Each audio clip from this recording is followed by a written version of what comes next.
সুপ্রিয় শিক্ষার্থীবৃন্দ, আশা করি তোমরা সকলে ভালো আছো এবং সুস্থ আছো। আমি মোহাম্মদ ইলিয়াস, ইজিমেথ লার্নিং এর পক্ষ থেকে তোমাদেরকে আবারও জানাচ্ছি অভিনন্দন। ধারাবাহিক লেকচারের আজকে আমাদের দ্বিতীয় পর্ব। ইতিপূর্বে আমরা কিন্তু অন্তরীকরণ শুরু করেছি এবং সেখানে আমরা লিমিট নিয়ে সম্পূর্ণরূপে আলোচনা করেছি। তাইলে আমরা এরই ধারাবাহিকতায় আজকে আমরা মূল নিয়মে অন্তরীকরণ অর্থাৎ first principle law of differentiation নিয়ে আলোচনা করব। তাহলে দেখো, আমাদের আজকে মূল আলোচ্য বিষয় হচ্ছে অন্তরীকরণ কি, অন্তরীকরণ ও অন্তরজের মধ্যে পার্থক্য, মূল নিয়মে অন্তরীকরণ, মূল নিয়মের মাধ্যমে কতিপয় ফাংশনের অন্তরীকরণ। এখন দেখো, আমাদের অন্তরীকরণের চ্যাপ্টারগুলি সম্পূর্ণ কিন্তু এই অধ্যায়ের উপর নির্ভর করতেছে। মানে প্রত্যেকটা ফাংশনের অন্তরীকরণ কি হবে এটা কিন্তু আমরা এই মূল নিয়মে অন্তরীকরণের মাধ্যমেই জানতে পারবো, এবং এই মূল নিয়মে অন্তরীকরণের মাধ্যমে আমরা ফাংশনের অন্তরজ কি হবে সেটা আমরা বের করব, এবং এই সূত্রগুলি প্রয়োগ করে বাকি সবগুলি চ্যাপ্টার আমাদের সলিউশন করতে হবে। তাহলে দেখো, আমাদের আজকে মূল আলোচ্য বিষয় হচ্ছে অন্তরীকরণ কি। তো অন্তরীকরণ জানার আগে আমাদেরকে জানতে হবে, এটা কিন্তু 9.2 মূল নিয়মে অন্তরীকরণ। তাহলে আমাদের এইটার আগে জানতে হবে রাশি সম্পর্কে একটা ভালো ধারণা থাকতে হবে। দেখো, রাশি,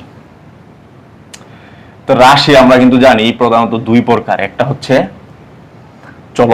চলরাশি বা চলক, আরেকটাকে বলা হয় ধ্রুব রাশি বা ধ্রুবক। তো এই চলককে কিন্তু আবার দুই ভাগে ভাগ করা হয়েছে। একটা হচ্ছে দেখো, একটা হচ্ছে স্বাধীন চলক, এটা হলো স্বাধীন চলক, আর একটা হচ্ছে অধীন চলক। অধীন চলক। আবার ধ্রুবককে দুই ভাগে ভাগ করা হয়েছে। একটা হচ্ছে ইচ্ছামূলক ধ্রুবক, একটা হচ্ছে ইচ্ছামূলক, এবং আরেকটা হচ্ছে পূর্ণ ধ্রুবক বা অ্যাবসুলেট ধ্রুবক এটাকে বলা হয়। ঠিক আছে, পূর্ণ ধ্রুবক বা ইচ্ছামূলক ধ্রুবক। তাহলে দেখো, আমাদের মূল আলোচ্য বিষয় দেখো, এখানে হচ্ছে রাশিকে প্রধানত দুই ভাগে ভাগ করা হয়েছে। একটা হচ্ছে চলক আর একটা হচ্ছে ধ্রুবক। এরপরে চলককে দুই ভাগে, স্বাধীন এবং অধীন, এই দুইটাই কিন্তু আমাদের মেইন আলোচ্য বিষয়। কারণ অন্তরীকরণে এই স্বাধীন চলক এবং অধীন চলক এই দুইটা অত্যন্ত গুরুত্বপূর্ণ। তো দেখো, স্বাধীন চলক কাকে বলে? স্বাধীন চলক হচ্ছে যার মান অন্য কোনো রাশির উপর নির্ভর করে না, তাকে বলা হবে স্বাধীন চলক। আর অধীন চলক হচ্ছে যে চলকের মান স্বাধীন চলকের উপর নির্ভর করে, তাদেরকে বলা হয় অধীন চলক। যেমন আমরা যদি একটা এক্সাম্পল দেই, y = x + 1, তাহলে দেখো এখানে y = 2 হবে যখন x = 1, y = 3 হবে যখন x = 2, y = 4 হবে যখন x = 3। তাহলে দেখো, এখানে কিন্তু y এর মানগুলি x এর উপর নির্ভর করতেছে। x এর মান যতই বাড়তেছে y এর মান বাড়তেছে। তাহলে y এর মান কার উপর নির্ভরশীল? x এর উপর নির্ভরশীল। তাহলে x কে বলা হবে স্বাধীন চলক এবং y কে বলা হবে অধীন চলক। এই হচ্ছে স্বাধীন চলক এবং অধীন চলক। তাইলে দেখো, এখন আমাদের দেখতে হবে যে ধ্রুবক হচ্ছে ইচ্ছামূলক ধ্রুবক এবং পূর্ণ ধ্রুবক। ইচ্ছামূলক ধ্রুবক কি? যেটাকে ইচ্ছা অনুযায়ী নেওয়া যায়, যেমন ax² + bx + c = 0। এটা কিন্তু একটি দ্বিঘাত সমীকরণ, যেখানে abc, এই যে abc কিন্তু ইচ্ছামূলক ধ্রুবক। ইচ্ছামূলক ধ্রুবক যেমন আমি এগুলিকে ইচ্ছা মতো নিতে পারি, অর্থাৎ এর মান যা ইচ্ছা নিলেও এটা দ্বিঘাত সমীকরণের মানের কোনো পরিবর্তন হবে না। দেখো, আমি যদি বলি x² + 2x + 3 = 0, এটা কিন্তু একটি দ্বিঘাত সমীকরণ, যেখানে a এর মান 1, b এর মান 2, c এর মান 3।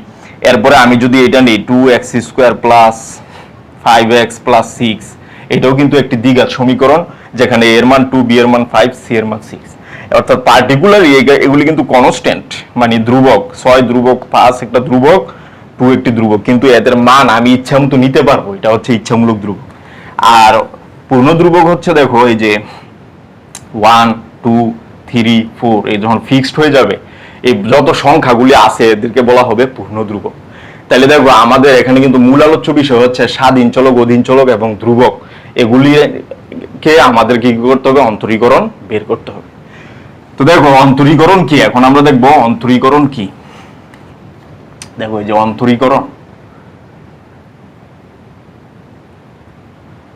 অন্তরীকরণ হচ্ছে একটি নিয়ম, অর্থাৎ যে নিয়মের দ্বারা কোনো রাশি বা ফাংশনের অন্তরজ বের করা হয়, সেই নিয়মটাকে বলা হবে অন্তরীকরণ।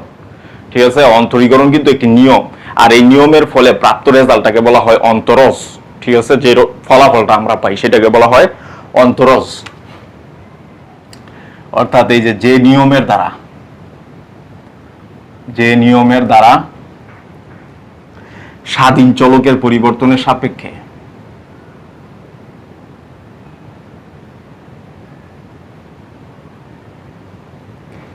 স্বাধীন চলকের পরিবর্তনের সাপেক্ষে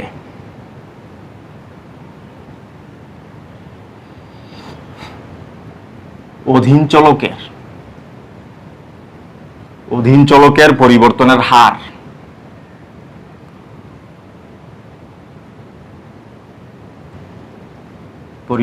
হার বের করা হয়,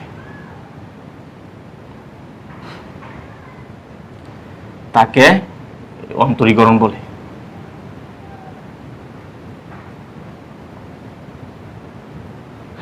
অর্থাৎ অন্তরীকরণ মূলত কিন্তু স্বাধীন চলকের সাপেক্ষে অধীন চলকের পরিবর্তনের হার, এই দুটোর অনুপাত কি বলা হবে? অন্তরীকরণ। তাইলে দেখো অন্তরীকরণ মূলত হচ্ছে এই যে এটা, অন্তরীকরণ সমান হচ্ছে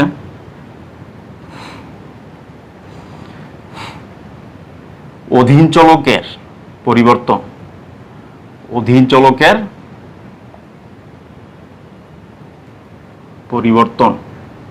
ডিভাইড বাই স্বাধীন চলকের পরিবর্তন।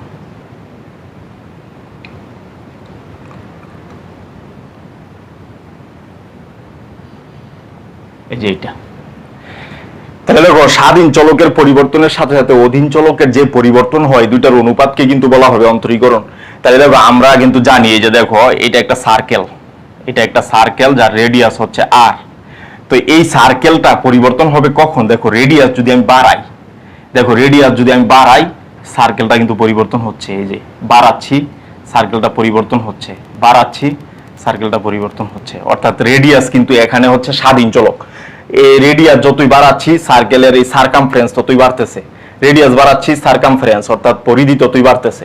রেডিয়াস বাড়াচ্ছি, পরিধি ততই বাড়তেছে।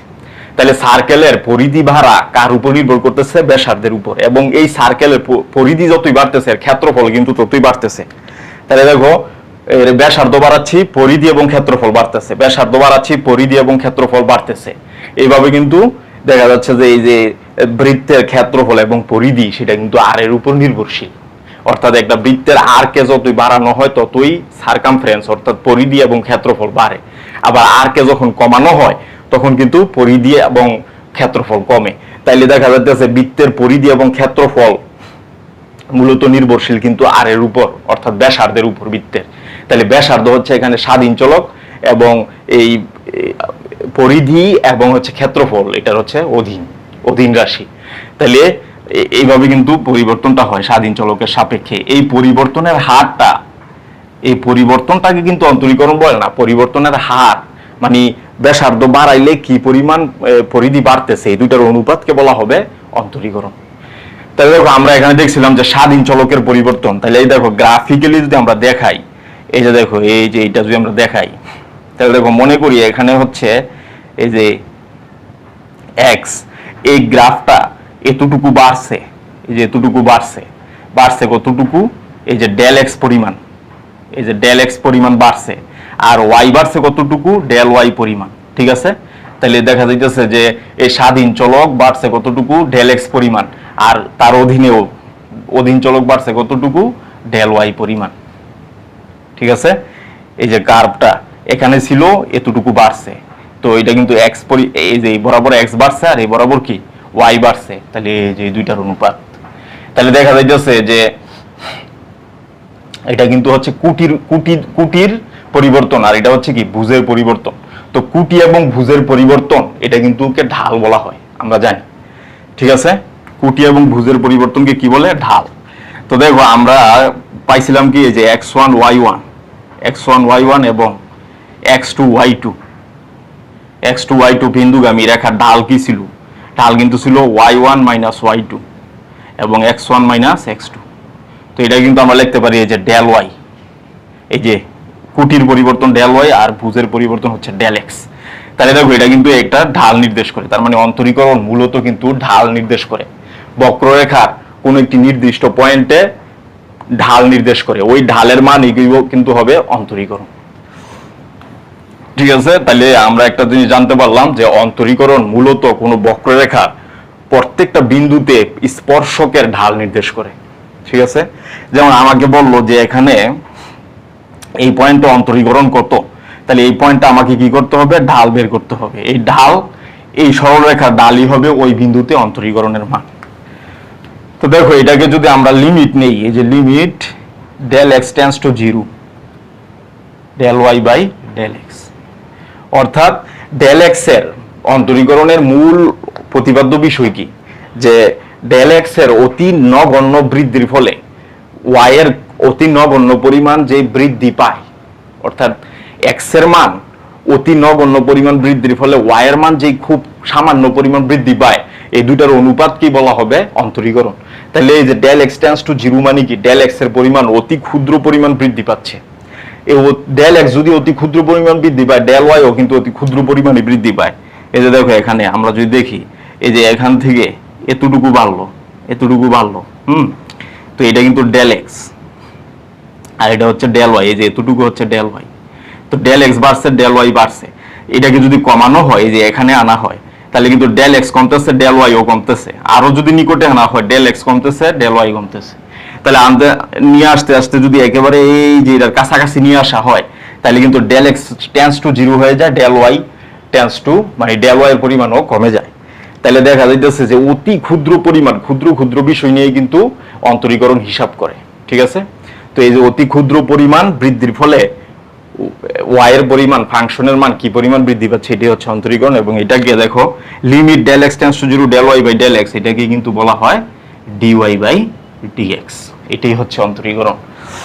ঠিক আছে, অর্থাৎ এই limit del x tends to 0 del y by del x, এটা সমান লেখা যায় ডিওয়াই বাই ডিএক্স, এটাই হচ্ছে অন্তরীকরণ। তো দেখো এখন আমরা দেখব যে কিভাবে বৃদ্ধিটা হয়। দেখো অন্তরীকরণ, তো আমরা ধরে নিচ্ছি যে y equal to f of x একটা ফাংশন, বক্ররেখা আর কি, বক্ররেখা। তাহলে এটা মানে হচ্ছে এই যে এরকম একটা বক্ররেখা, এটা হচ্ছে x, এটা হচ্ছে এই যে এতটুকু হচ্ছে ডেল x, ঠিক আছে, আর এটা হচ্ছে ডেল y, এই যে এতটুকু। ঠিক আছে, তাহলে এই পয়েন্টটা কত, x, f অফ x, এবং এই পয়েন্টটা কত, এটা কিন্তু আমরা ধরে নিছি x প্লাস ডেল x। তাহলে এই পয়েন্টটা কি হবে, x plus del x, x plus del x, f of x plus del x। ঠিক আছে, এই যে এটা হবে এই পয়েন্ট, এটা হচ্ছে p, এটা হচ্ছে q। তাহলে আমরা ধরে নিচ্ছি y equal to f of x। এই y কে ডেল y পরিমাণ বাড়ানো হইলে, y কে ডেল y পরিমাণ বাড়ানো হইলে ফাংশনের ভ্যালু কিন্তু f of x plus del x পরিমাণ বেড়ে যায়। ঠিক আছে, এটা হচ্ছে 1, এটা হচ্ছে 2, অর্থাৎ আমরা y কে বাড়াইছি ডেল y পরিমাণ, ফাংশনের ভ্যালু কিন্তু দেখা যাইতেছে এই যে x প্লাস ডেল x পরিমাণ বেড়ে গেছে। এই যে আগে ছিল এই যে এটা কুটি ছিল এতটুকু, এখন কিন্তু কুটি হয়ে গেছে এতটুকু, ডেল y x পরিমাণ বেড়ে গেছে। তাহলে আমরা যদি 2 থেকে 1 বিয়োগ দেই, দেখো 2 থেকে 1 বিয়োগ, তাহলে আমরা কি পাচ্ছি, y plus del y plus del y minus হচ্ছে y f of x plus del x minus হচ্ছে f অফ x। তাহলে আমরা এখানে কি পাচ্ছি, দেখো y cancel, del y equal to f of x plus del x minus হচ্ছে f of x, এই যে এটা। তাহলে আমরা যদি দেখো এটা কিন্তু ডেল y, এই যে এতটুকু, এই যে এতটুকু বাড়ছে, তো এতটুকু বাড়ার ফলে কুটি যদি এতটুকু বাড়ে, তো আমাদের ভুজ কতটুকু বাড়ছে, ডেল x পরিমাণ। তাহলে আমরা জানি ভুজ অর্থাৎ স্বাধীন চলক বা x এর মান ডেল x পরিমাণ বাড়লে আর y যদি ডেল y পরিমাণ বাড়ে, এই দুটোর অনুপাতকে কিন্তু বলা হবে অন্তরীকরণ। তাহলে আমরা এই দুটোর অনুপাত নিব, এই যে ডেল y যখন বাড়ছে তখন কিন্তু x বাড়ছে ডেল x পরিমাণ, আমরা ভাগ দিয়ে দিচ্ছি ডেল x দ্বারা। তাহলে এখানে হচ্ছে f of x plus del x minus হচ্ছে f of x divide by del x। তাহলে আমরা এখন কিন্তু এটা পেয়ে গেলাম। এটা মূলত কি নির্দেশ করে, ঢাল।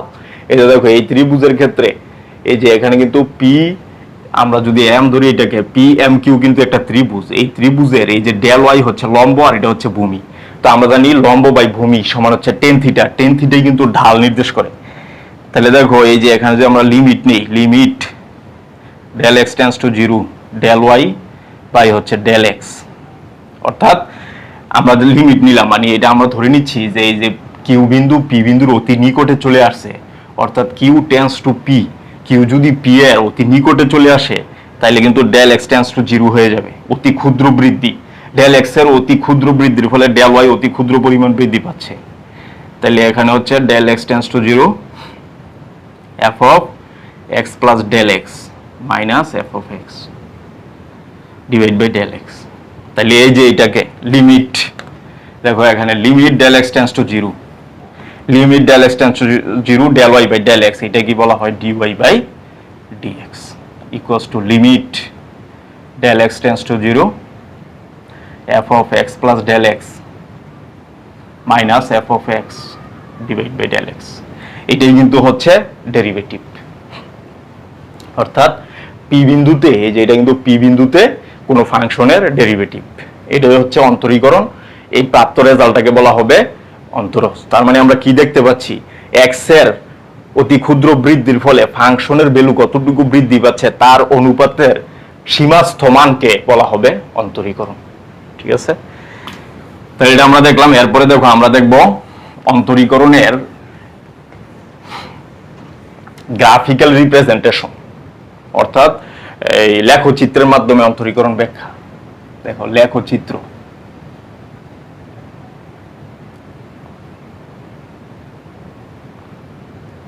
লেখচিত্রের মাধ্যমে ব্যাখ্যা। ঠিক আছে, তো আমরা ধরে নিচ্ছি y equal to f of x একটি বক্ররেখার সমীকরণ। তো আমরা কিন্তু আগেই বলছি অন্তরীকরণ মূলত কোনো একটা পয়েন্টে, বক্ররেখার কোনো একটা পয়েন্ট ঢাল নির্দেশ করে। ঠিক আছে, মানে y এর পরিবর্তনের সাপেক্ষে x এর পরিবর্তন, এরই তো ঢাল আমরা জানি। তো দেখো আমরা একটা ধরে নিচ্ছি যে একটা বক্ররেখার সমীকরণ, ধরে নিচ্ছি এটা, ধরে নিচ্ছি এটা বক্ররেখার সমীকরণ। দেখো তাহলে এই বক্ররেখার উপরস্থ যে কোনো দুটি বিন্দু আমরা নিলাম পি এবং কিউ। ঠিক আছে, পি এবং কিউ, এটা হচ্ছে এক্স প্লাস এইচ, এটা হচ্ছে এক্স। তো এই বিন্দুটা কিন্তু হবে এই যে এটা, দেখো এটা হবে x plus H comma F of x plus H. ঠিক আছে, এবং এই যে এটা হবে, এটা কি হবে পি বিন্দু, এই পি বিন্দু হবে কি x comma F of x. ঠিক আছে, এটা তাইলে আমরা কি পাচ্ছি, দুই বিন্দুগামী যদি আমরা মিলাই দিই, এই যে এটা আমরা পাচ্ছি এখানে থিটা কোণ উৎপন্ন করে। ঠিক আছে, এই যে এটা, তাহলে এই যে এখান থেকে আমরা লম্ব টানলাম পি বিন্দু থেকে, এই যে এটা আমরা ধরে নিচ্ছি পিএল, এটাকে আমরা ধরে নিচ্ছি পিএম। দেখো এটাকে আমরা ধরে নিচ্ছি পিএল, এটাকে পিএম। এটা হচ্ছে এক্স, এই পয়েন্টটা হচ্ছে, এই দূরত্বটা হচ্ছে এক্স, আর এই দূরত্ব হচ্ছে এক্স প্লাস এইচ। ঠিক আছে, তাইলে দেখা যাচ্ছে এই যে এখান থেকে আমরা লম্ব টানলাম কিউএম এর উপর এন, পিএন লম্ব টানলাম, তাহলে দেখা যাইতেছে যে দেখো পি কিউ এর ঢাল, এই যে পি কিউ এর ঢাল, পি কিউ এর ঢাল কি হবে চিত্র হতে, পি কিউ এর ঢাল কি হবে, দেখো এখানে হচ্ছে x comma F of x একটি বিন্দু, x plus H F of x plus H আরেকটা বিন্দু। তাহলে দুই বিন্দুর ঢাল কি হবে, এটা কিন্তু x one y one, x two y two. তা আমরা জানি ঢাল কি y two minus y one, এই যে ঢালের সূত্র কি y two minus y one x two minus x one. তাহলে ওয়াই টু কোনটা, এটাকে ওয়াই টু ধরলাম, তাহলে এই যে f of x plus h, y one কত এফ অফ এক্স, এই যে এফ অফ এক্স। ঠিক আছে, দেন নিচে হবে কি, এই যে এটা হচ্ছে এক্স টু, এটা হচ্ছে এক্স ওয়ান, তাহলে এক্স টু কত এক্স প্লাস এইচ মাইনাস হচ্ছে এক্স। তাহলে আমরা ফাইনালি কি পাচ্ছি, f of x plus h minus f of x divide by h, এটা আমরা পাচ্ছি। তো দেখো এখন এটা কিন্তু ঢাল বলতে এটা কিন্তু টেন থিটা, এই যে পি কিউ রেখা এক্স অক্ষের সাথে কি কোণ উৎপন্ন করছে টেন থিটা, আমরা জানি টেন থিটাই তো ঢাল, তাহলে এটা আমরা পাইলাম কি টেন থিটা, টেন থিটার সমান এটা আমরা পাইলাম। এখন দেখো আমাদের যেই বিষয়টা কাজে লাগবে সেটা হচ্ছে কিউ বিন্দু যদি আমাদের উদ্দেশ্য কি, আমরা কিন্তু এখন সরল রেখার ঢাল বের করছি, আমাদের তো বক্ররেখার পি বিন্দুতে ঢাল বের করতে হবে। তো দেখো পি বিন্দুতে যদি ঢাল বের করতে চাই, কিউ বিন্দুটা যদি ধীরে ধীরে পি বিন্দুর নিকটে চলে আসে, যে q tends to p, q যদি টেন্স টু পি হয়, তাইলে কিন্তু এই যে কিউ যদি ধীরে ধীরে এটা নিকটে চলে আসে, এই যে এরকম তো আছে, এই যে পি, এই যে এরকম আছে, কিন্তু এটা হচ্ছে কিউ, এটা হচ্ছে পি, ধীরে ধীরে নিকটে যদি আসে, দেখো এই যে এই দূরত্বটা কিন্তু আমরা জানি এখানে এক্স, এখানে এক্স প্লাস এইচ, তাহলে এই দূরত্বটা কিন্তু এইচ। তাহলে দেখো এই যে এই দূরত্ব কিন্তু কমতেছে, ছিল এই যে পুরোটা ছিল এইচ, এখন এই যে কিউ বিন্দু এখানে আসছে, তাহলে এইচ কিন্তু কমতেছে, আবার এখানে আসলো আরো কমলো, এখানে আসলো, এখানে আসলো, একদম কিউ বিন্দু যদি পি এর নিকটে চলে আসে, এইচ কিন্তু টেন্স টু জিরো হয়ে যায়। তাহলে কিউ যদি টেন্স টু পি হয়, এইচ কিন্তু টেন্স টু জিরো হয়ে যাবে। ঠিক আছে, তাহলে এই শর্তে আমরা কি পাচ্ছি, কিউ বিন্দু যদি আস্তে আস্তে পি বিন্দুর উপরে পতিত হয়, তাহলে কিন্তু এই বরাবর আমরা একটা ট্যানজেন্ট লাইন পাবো, এই যে এটা, যা সাই কোণ উৎপন্ন করে। ঠিক আছে, তাহলে আমরা কি পাচ্ছি দেখো, টেন সাই, এই যে কিউ টেন্স টু পি হলে h tends to zero, limit h tends to zero, তাহলে কি হবে, f of x plus h minus f of x divide by h, এটাকে বলা হবে অন্তরীকরণ। ঠিক আছে, তার মানে কোনো একটি পয়েন্টে অন্তরীকরণ বলতে বোঝায় ওই পয়েন্টে এক্স এর ক্ষুদ্র বৃদ্ধির ফলে ওয়াই এর মান যে ক্ষুদ্র পরিমাণ বৃদ্ধি পায়, তার সীমাস্থ মানকে ওই বিন্দুতে অন্তরীকরণ বলা হবে। তাহলে টেন সাইকে আমরা কি লিখতে পারি, ডি বাই ডি এক্স, এই যে এফ অফ এক্স, এই যে এফ অফ এক্স, এই যে limit h tends to zero, f of x plus h minus হচ্ছে f of x divide by h. তাহলে আমরা এফ অফ এক্স এর পরিবর্তে কি লিখতে পারি, ওয়াই। তাহলে আমরা কি পাচ্ছি, এই যে dy by dx equals to f of x plus H,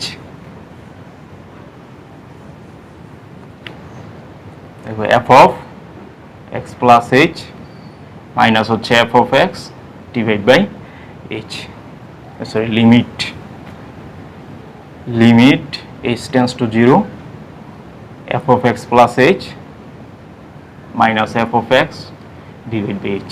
এইটাকে বলা হবে কোনো একটি পয়েন্টে এর ঢালের মান বা অন্তরীকরণ। অর্থাৎ বক্ররেখার কোনো একটি পয়েন্টে ঢাল বা অন্তরীকরণ বের করা বলতে বোঝায় ওই পয়েন্টে এক্স এর পরিমাণ কি পরিমাণ বৃদ্ধি পাচ্ছে এবং তার সাপেক্ষে ওয়াই এর মান কি পরিমাণ বৃদ্ধি পাচ্ছে, তার সীমাস্থ মানকে বলা হবে ওই পয়েন্টে এই অন্তরীকরণ। তাহলে অন্তরীকরণ মূলত কিন্তু কোনো একটি পয়েন্টে, বক্ররেখার কোনো একটি পয়েন্টে ঢাল নির্দেশ করে, এই যে ডিওয়াই বাই ডিএক্স, মানে ওয়াই এর পরিবর্তন, এক্স এর পরিবর্তন, তো এটাই তো ঢাল।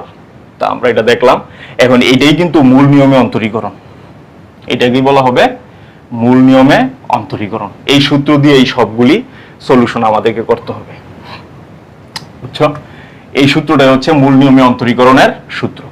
তাহলে দেখো আমরা সূত্রটা কি পাইলাম, এই যে মূল নিয়ম আমরা পাইলাম dy by dx equals to limit h tends to 0 f of x plus h minus f of x divided by h, এটা হচ্ছে মূল নিয়ম। তো এই মূল নিয়ম প্রয়োগ করে আমরা কতগুলি সলিউশন করব তাইলেই তোমরা বুঝতে পারো। তাহলে দেখো আমাকে বলছে মূল নিয়মে অন্তরীকরণের মাধ্যমে এই যে f of x equal to x to the power n, এটার অন্তরীকরণ করতে হবে। তাহলে আমরা ধরে নিচ্ছি যে আমার দেখো এই যে মূল নিয়মে অন্তরীকরণ তো এটা, f of x দেওয়া আছে, আমার কি করতে হবে, f of x plus h বের করতে হবে, বের করে আমরা এখানে বসাই দিব। তাহলে আমাদের লাগবে f of x plus h, f of x R h। তাহলে আমরা f of x তো দেয়াই আছে, তাহলে f of x plus h টা আমরা বের করে নিব। f of x plus h কি হবে, এই যে x এর জায়গায় x plus h, এই যে বসাই দিলাম, তার উপর n। এখন আমরা সূত্র অ্যাপ্লাই করে দিব, আর এখানে কিন্তু y সমান f of x, এই যে y সমান f of x সমান x to the power n, এটা হচ্ছে ফাংশন। তাহলে আমরা কি পাচ্ছি দেখো, ddx of f of x, এটাকে আমরা অন্তরীকরণ করতেছি। সূত্র কি, লিমিট h tends to 0 f of x plus h minus হচ্ছে f of x divide by h। এবং প্রাপ্ত মানগুলি আমরা বসাই দিই, লিমিট h tends to 0, এই যে f of x plus h কত, x plus h whole to the power n, এই যে মানটা বসাই দিলাম, minus x to the power n divide by h।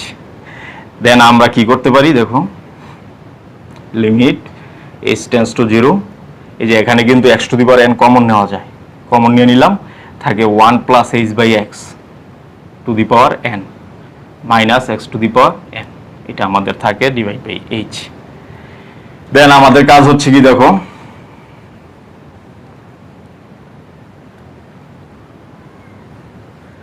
Then আমরা কি পাচ্ছি এই লাইনের পর থেকে, এই যে limit h tends to 0, x to the power n, x to the power n কিন্তু কমন যায়, দুই জায়গায় আছে, তাহলে 1 plus h by x to the power n minus 1, হ্যাঁ, ডিভাইড বাই h, এটা আমরা পাই।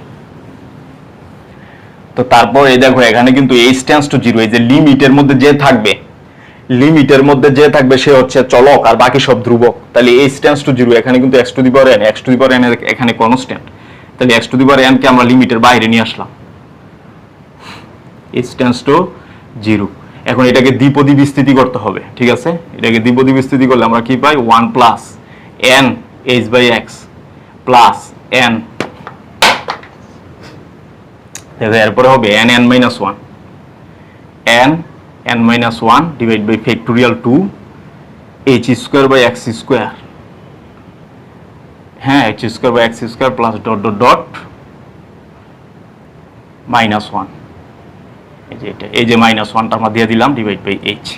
দেন এই যে প্লাস 1 এটা হচ্ছে মাইনাস 1 ক্যান্সেল, তাহলে এই যে x to the power n limit h tends to 0 h, এখানে আমাদের পরবর্তীতে কি থাকতেছে, এখানে h কমন যায়, এই যে h কমন নিলাম, থাকে n বাই x, এই যে n বাই x প্লাস এখান থেকে থাকে হলো n n minus 1 divide by factorial 2 h by x square plus dot dot dot, এভাবে আরো থাকে, ঠিক আছে। তাহলে as ক্যান্সেল, তাহলে আমরা কি পাচ্ছি লিমিট h টেন্ডস টু 0, তাহলে h এর মান 0 বসাই দিলে দেখো এই যে এই টার্মে h আছে, পরের টার্মে h থাকবে, এখান থেকে শুরু করে সবগুলি টার্মে কিন্তু h থাকবে, তাহলে এখান থেকে শুরু করে বাকি সব শূন্য হয়ে যায়, শুধু থাকে কি n বাই x, এই যে n বাই x প্লাস হচ্ছে 0।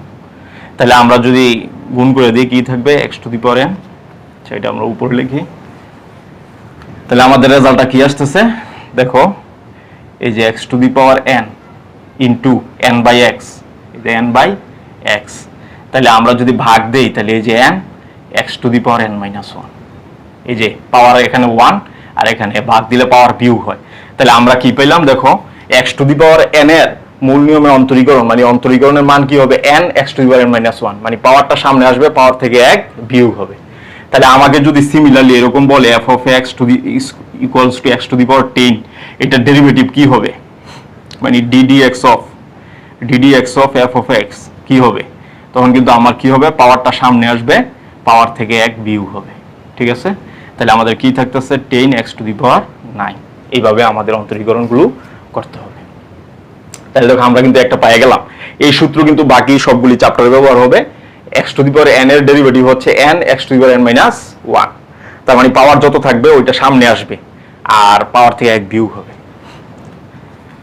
সিমিলারলি আমরা যদি দেখি যে আমাকে বললো f of x x to the power half, এটার অন্তরীকরণ কি হবে, তাহলে এই যে ddx of f of x equals to কি হবে ddx x to the power half, তাহলে কি হবে পাওয়ার সামনে আসবে, এই যে এই সূত্র n n পাওয়ার সামনে আসবে, পাওয়ার থেকে 1 বিয়োগ, এই যে এটা, তাহলে এই যে half x to the power minus half, এটাই অ্যান্সার। তো এইভাবে আমরা সবগুলি অ্যালজেব্রাইক ফাংশনের অন্তরীকরণ পারবো। দেন দেখো আমাদের আরেকটা আমরা দেখি, সেটা হচ্ছে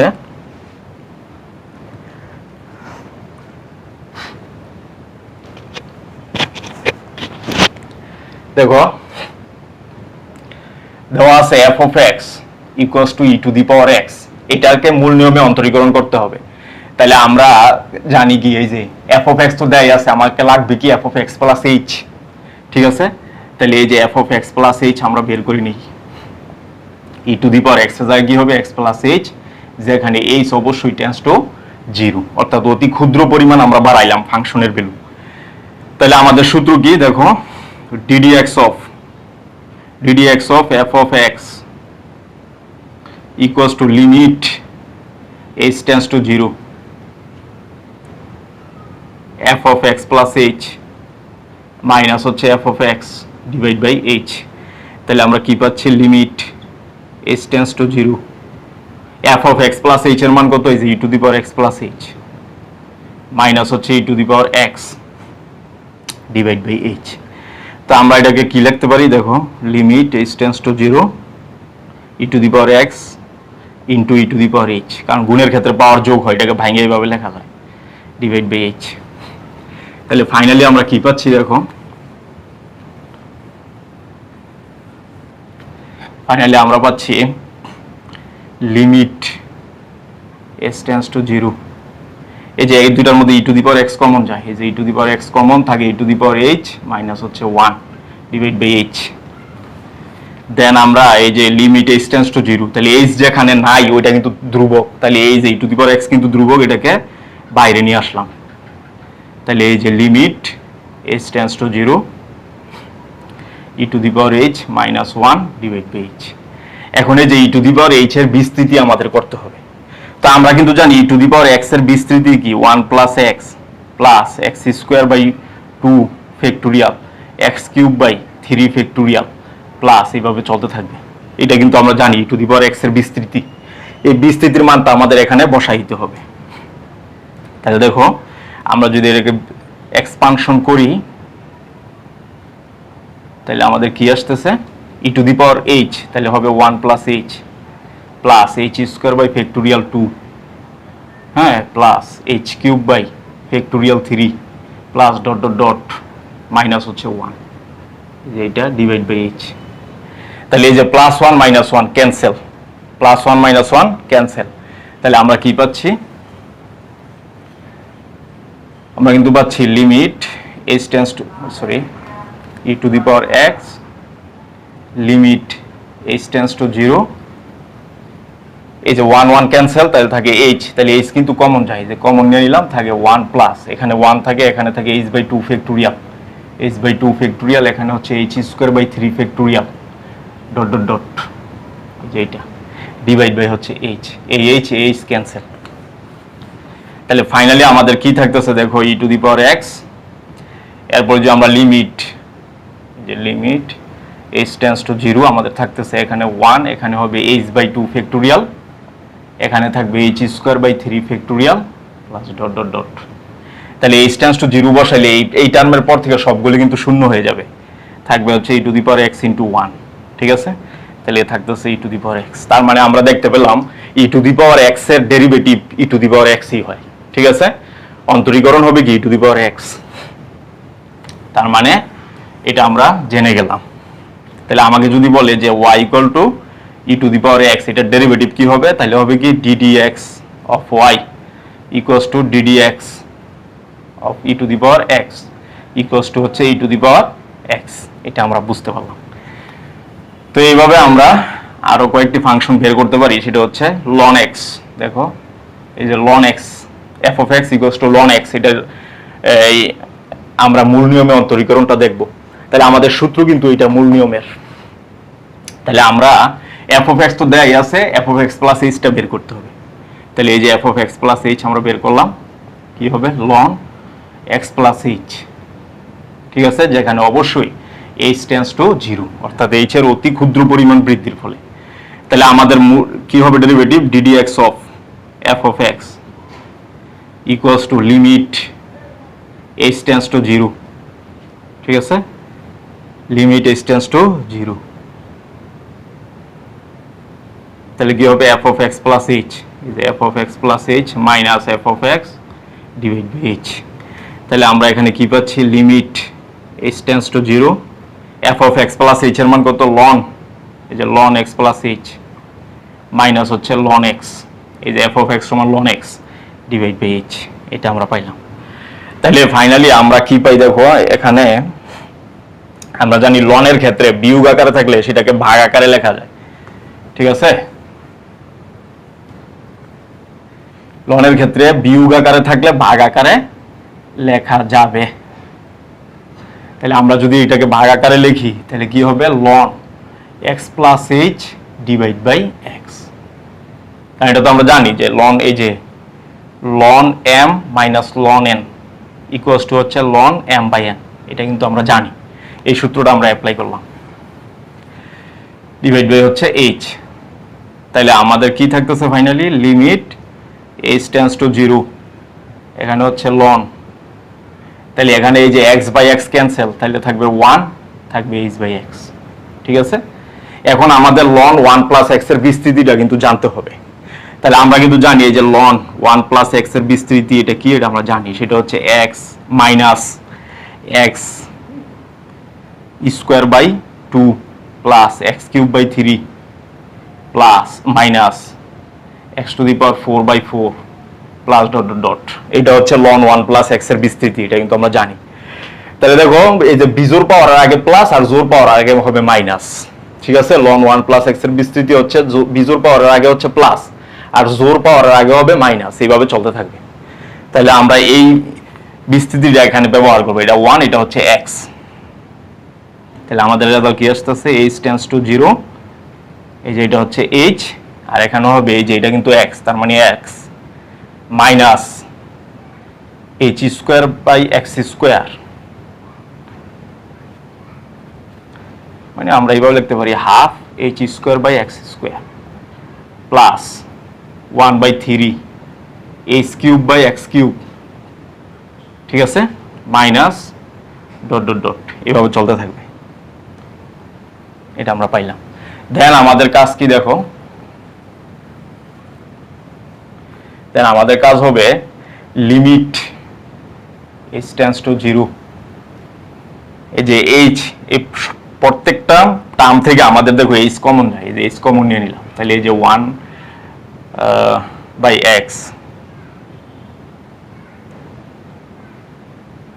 তাহলে আমাদের কি থাকতেছে হাফ, এখানে h তো কমন নিয়ে নিছি h বাই x প্লাস এখানে h কমন নিয়ে নিছি, তাহলে থাকে h square by x cube dot dot dot divide by h। তাহলে h কিন্তু ক্যান্সেল, তাহলে লিমিট h টেন্ডস টু 0, এই যে এখানে যদি h এর মান 0 বসাই দিই, এই টার্ম থেকে শুরু করে সব 0 হয়ে যাবে। তাহলে শুধু কি বাকি থাকতেছে 1 বাই x, এটাই হচ্ছে আমাদের অ্যান্সার। তার মানে আমরা দেখতে পেলাম যে ln x এর ডেরিভেটিভ, এই যে আমরা কিন্তু পাইছি কি ddx অফ ln x, তাহলে ln x এর ডেরিভেটিভ কি হয় 1 বাই x। তাহলে আমাদের যদি বলা থাকে যে y equal two ln x এর ডেরিভেটিভ বের করো, তাহলে আমাদের কি হবে ddx, এই যে ddx of y equal two ddx ln x, তো এটার মান কি 1 বাই x। ঠিক আছে, এই সূত্রগুলো কিন্তু আমাদের কাজে লাগবে, মানে পরবর্তী চ্যাপ্টারের প্রত্যেকটা অঙ্ক করতে গেলে আমাদের এই সূত্রগুলি অ্যাপ্লাই করেই কিন্তু অঙ্কগুলি করতে হবে। তো দেন আমরা আরো দু একটা দেখি, দেন এই অধ্যায় আমাদের সম্পূর্ণ শেষ হয়ে যাবে। সেটা হচ্ছে দেখো f of x a to the power x, এবার x এর মূল নিয়মান্তরীকরণটা কি হবে। তাহলে আমাদের কিন্তু মূল নিয়মান্তরীকরণ সূত্র মেইনলি এইটা।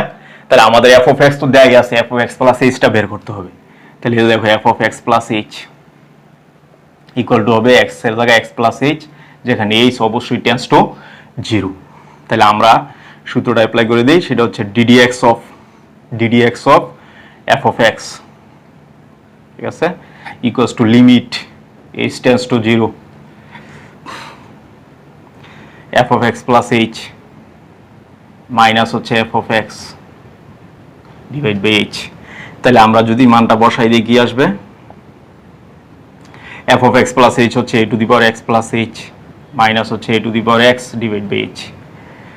তাহলে limit h tends to 0 h a to the power x a to the power h, ঠিক আছে, a to the power h minus হচ্ছে a to the power x। তাহলে আমরা যদি এভাবে অগ্রসর হই তাহলে কি পাই দেখো,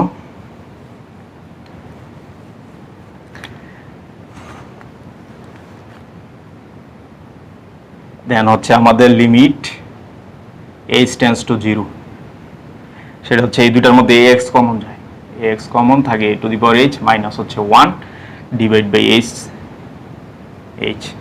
তাহলে দেখো এখানে h টেন্ডস টু 0, তার মানে লিমিটের মধ্যে যে আছে সে হচ্ছে চলক, বাকি সব কিন্তু ধ্রুবক, তাহলে ax কিন্তু ধ্রুবক। তাহলে আমরা লিখতে পারি ax কে এই লিমিটের বাইরে নিয়ে আসলাম, h tends to 0 a to the power h minus 1 divide by h। তাহলে আমরা জানি a to the power x এর বিস্তৃতি কি, এটা আমাদের এখানে কাজে লাগবে, সেটা হচ্ছে 1 plus h, sorry 1 plus x by 1 factorial ln a x square by 2 factorial ln a whole square এভাবে চলতে থাকবে x cube by 3 factorial ln a whole cube dot dot dot. তাহলে এই যে সূত্রটা এটা আমরা এখানে অ্যাপ্লাই করব, ঠিক আছে? এটা অ্যাপ্লাই করলে আমাদের রেজাল্ট চলে আসবে। তো সেটা হচ্ছে এই যে a to the power x limit h tends to 0, তো আমাদের কি থাকতেছে 1 plus h ln a h square by factorial 2 ln a whole square ln a square plus h cube by factorial 3 ln a whole cube plus dot dot dot, ঠিক আছে? Dot dot dot আর এই যে -1, এই যে -1টা এখানে দিলাম। তাহলে দেখো এই যে -1 আর এই যে +1 এটা কিন্তু ক্যান্সেল, -1 +1 ক্যান্সেল। তো আমাদের কি থাকতেছে a to the power x limit h tends to 0। তাহলে ফাইনালি আমরা কি পাচ্ছি 1 1 ক্যান্সেল দিলে এখানে কিন্তু h, এই যে এটা কিন্তু h, এখানে h এখানে h এখানে h, h কিন্তু আমাদের কমন যায়, থাকে হচ্ছে ln a, এখানে থাকে ln a প্লাস এখানে থাকে h by factorial 2 ln a whole square plus dot dot dot, এটা আমরা লিখতে পারি h h ক্যান্সেল। তাহলে ফাইনালি আমাদের কি আসতেছে দেখো a to the power x, এই যে h টেন্ডস টু 0 মানে কি এখান থেকে শুরু করে সবগুলি 0 হয়ে যাবে, তাহলে কিন্তু থাকবে শুধু ln a প্লাস হচ্ছে 0। তার মানে আমরা পাচ্ছি a to the power x ln a, ঠিক আছে? এটা তাহলে আমরা এভাবে দেখলাম যে f of x equal to a to the power x, K derivative করলে হয় a to the power x ln a। তো আমাদের কিন্তু এইভাবে থাকবে দেখো f of x 10 to the power x, এটাকে ডেরিভেটিভ করলে কি হবে দেখো, ডেরিভেটিভ কি হবে ddx of f of x equals to ddx of 10 to the power x equals to হবে 10 to the power x ln 10, ঠিক আছে? এইভাবে অ্যানসারগুলি চলে আসবে। তো আমরা কিন্তু এইভাবে পারবো। তো এরপরে আমরা দেখো আরেকটা দেখবো sin x, দেখো f of x equals to sin x, এর ডেরিভেটিভ কি হবে? তো আমাদের f of x তো জানাই আছে, তাহলে f of x plus h টা বের করতে হবে। এই যে f of x plus h equals to হচ্ছে sin x plus h, তাহলে আমরা মূল নিয়মান্তরিকটা অ্যাপ্লাই করি ddx of f of x equals to limit h tends to 0, ঠিক আছে? f of x plus h, f of x plus h minus f of x divide by h। তাহলে আমরা যে ভ্যালুগুলো বসাই দিই কি আসবে f of x plus h হচ্ছে sin x plus h minus sin x divide by h, ঠিক আছে? এটা আমরা পাইলাম। দেন আমাদের কাজ হচ্ছে কি দেখো, পরের কাজ হচ্ছে এই যে limit h tends to 0 sin a minus sin b, সূত্র কি আমরা কিন্তু ত্রিকোণমিতিতে পড়ছি 2 cos a plus b by 2, এটা যোগ করে 2 দ্বারা ভাগ, তাহলে কিন্তু হবে 2x plus h বাই হচ্ছে 2 sin a minus b by 2, sin a minus b x x cancel, তাহলে h by 2 divide by h, এটা থাকে। দেন দেখো আমরা কি পাচ্ছি limit h tends to 0 cos x plus h by 2, এটা কিন্তু লেখা যাবে। এবং আরেকটা লিমিট আমরা লিখতে পারি, সেটা হচ্ছে লিমিট h টেন্ডস টু 0। আমরা জানি লিমিটের ক্ষেত্রে যতটা ফাংশন আছে ততবার লিমিট লেখা যাবে। তো এখানে থাকে sin h by 2, আর এই যে 2 কে যদি নিচে নিয়ে আসি এখানে হবে h by 2, ঠিক আছে? এটা তো আমরা কিন্তু জানি limit h tends to 0 sin x by x equals to হচ্ছে 1। তো আমাদের এখানে কি থাকতেছে h টেন্ডস টু 0 বসলে এই অংশটা 0, তাহলে শুধু থাকতেছে cos x, আর এটার মান আমরা জানি 1, এটা আমরা প্রমাণ করছি লিমিটে। তাহলে আমাদের কি আসতেছে রেজাল্টটা cos x, অর্থাৎ sin x কে ডেরিভেটিভ করলে রেজাল্ট কি আসে cos x, এটা আমরা দেখলাম। তো আমাদের এইভাবে হয়ে গেল। সেটা হচ্ছে আমাদের যদি দেওয়া থাকে যে f of x sin x direct যদি আমরা করতে চাই sin x, এটা ডেরিভেটিভ কি হবে, তাহলে এই যে ddx of f of x, হ্যাঁ f of x এখানে ddx of sin x, তো sin x এর ডেরিভেটিভ কি হবে cos x, এটাই কিন্তু আমাদের অ্যানসার।